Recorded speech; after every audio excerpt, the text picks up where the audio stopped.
آنے کی آمد کا اس سے ہمیں خیال ہوتا ہے، اور پھر جب برسات کے آنے کا بھی ہواؤں میں سے ہمیں پتہ چلتا ہے کہ اب بارش آنے والی ہے۔ اور یہ سب چیزیں کس نے بنائی ہیں؟ اللہ تعالیٰ نے ہی بنائی ہے، کوئی ذرہ نہیں عالم میں اس کے علم سے باہر، اور تمام دنیا میں چھوٹا سا ذرہ بھی اس کے علم سے غافل نہیں ہے، یعنی ہر چیز اس کے علم میں ہے، چھوٹے سے چھوٹا ذرہ بھی اللہ تعالیٰ کے علم میں ہے۔ جو مرضی اس کی ہے دخل اس میں دے، یہ کس کو یارا ہے؟ جو مرضی، جو اس کی رضا ہے،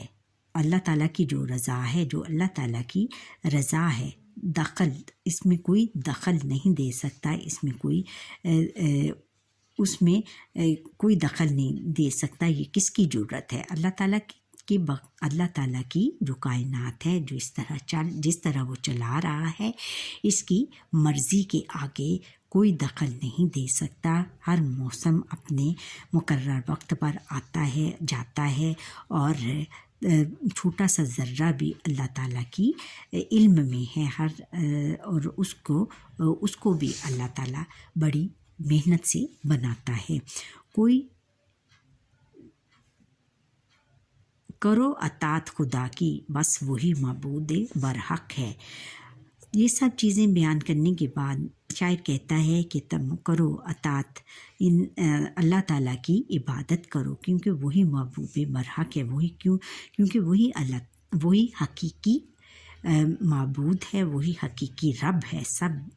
تمام کائنات کا وہی حقیقی رب ہے، اور ہمیں اسی کی اطاعت کرنی چاہیے، اسی کی عبادت کرنی چاہیے۔ اسی کی شان یکتائی جہان میں آشکارا ہے، اور اسی کی یہ ایک اللہ تعالیٰ ہونے کی یہ نشانیاں ہیں تمام کائنات میں جو ظاہر ہیں، یعنی تمام پھل پھول، تمام پیڑ پہاڑ، دریا، سمندر اور بیاباں سب اللہ تعالیٰ ہی کی بنائی ہوئی چیزیں ہیں، اور یہی تمام دنیا میں آشکار ہیں، تمام دنیا میں ظاہر ہیں، تمام دنیا میں اس کے جلوے ہیں۔ اگر اعمال اچھی ہیں تو پاؤ گے بڑے درجے، اگر آپ کے اعمال اچھے ہوں گے تو آپ بہت بڑے رتبے پاؤ گے، یعنی دنیا میں اگر آپ کے اعمال اچھے ہوں گے تو آپ آخرت میں بہت بلند رتبے پاؤ گے۔ سمجھ لو امتحان اس دار فانی میں تمہارا ہے، اور انسانوں سے مخاطب ہو کر شاید کہتا ہے کہ یہ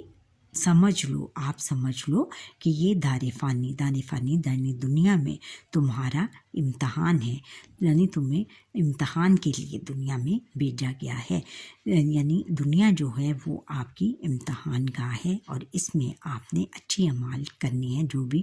جیسے بھی جس کے اعمال ہوں گے آخرت میں اس کے برابر اجر ملے گا۔ وہی دنیا میں ہے اس زندگی و موت کا خالق، اور دنیا میں اللہ تعالیٰ ہی ہے زندگی اور موت دینے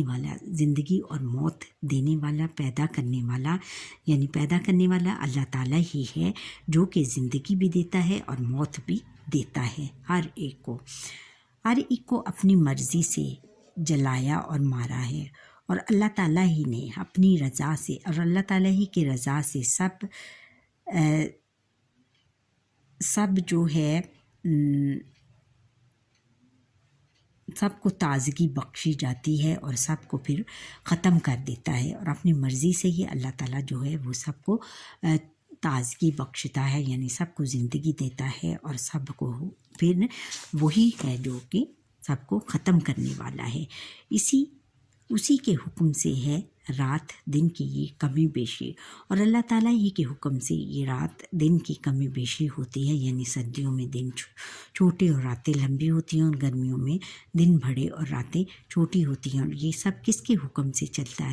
ہوتا ہے؟ یہ سب اللہ تعالیٰ کے حکم ہی سے ہوتا ہے، کہ ہر چیز پر اللہ تعالیٰ کا اختیار ہے، اور وہی تمام کائنات کو چلاتا ہے۔ اسی کے حکم کا تابع فلک پر ہر ستارہ ہے، اور اللہ تعالیٰ ہی کے حکم کا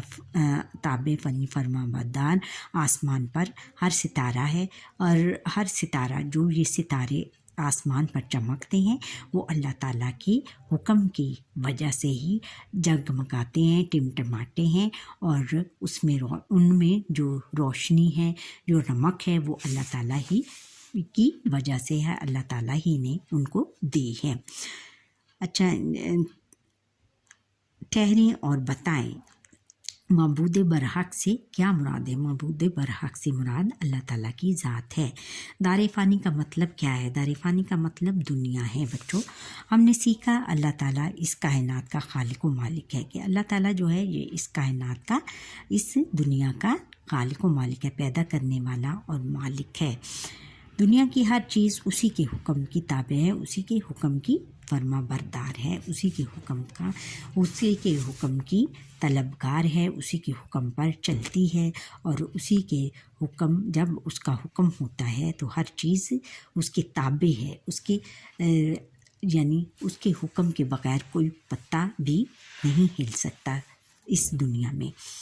اچھا بچوں، یہاں پر ہی ہمارے آج کے لیسن کا وقت ختم ہوا، اور یہ نظم جو ہے، امید ہے کہ آپ کو یہ میرا لیسن پسند آیا ہوگا۔ اللہ حافظ۔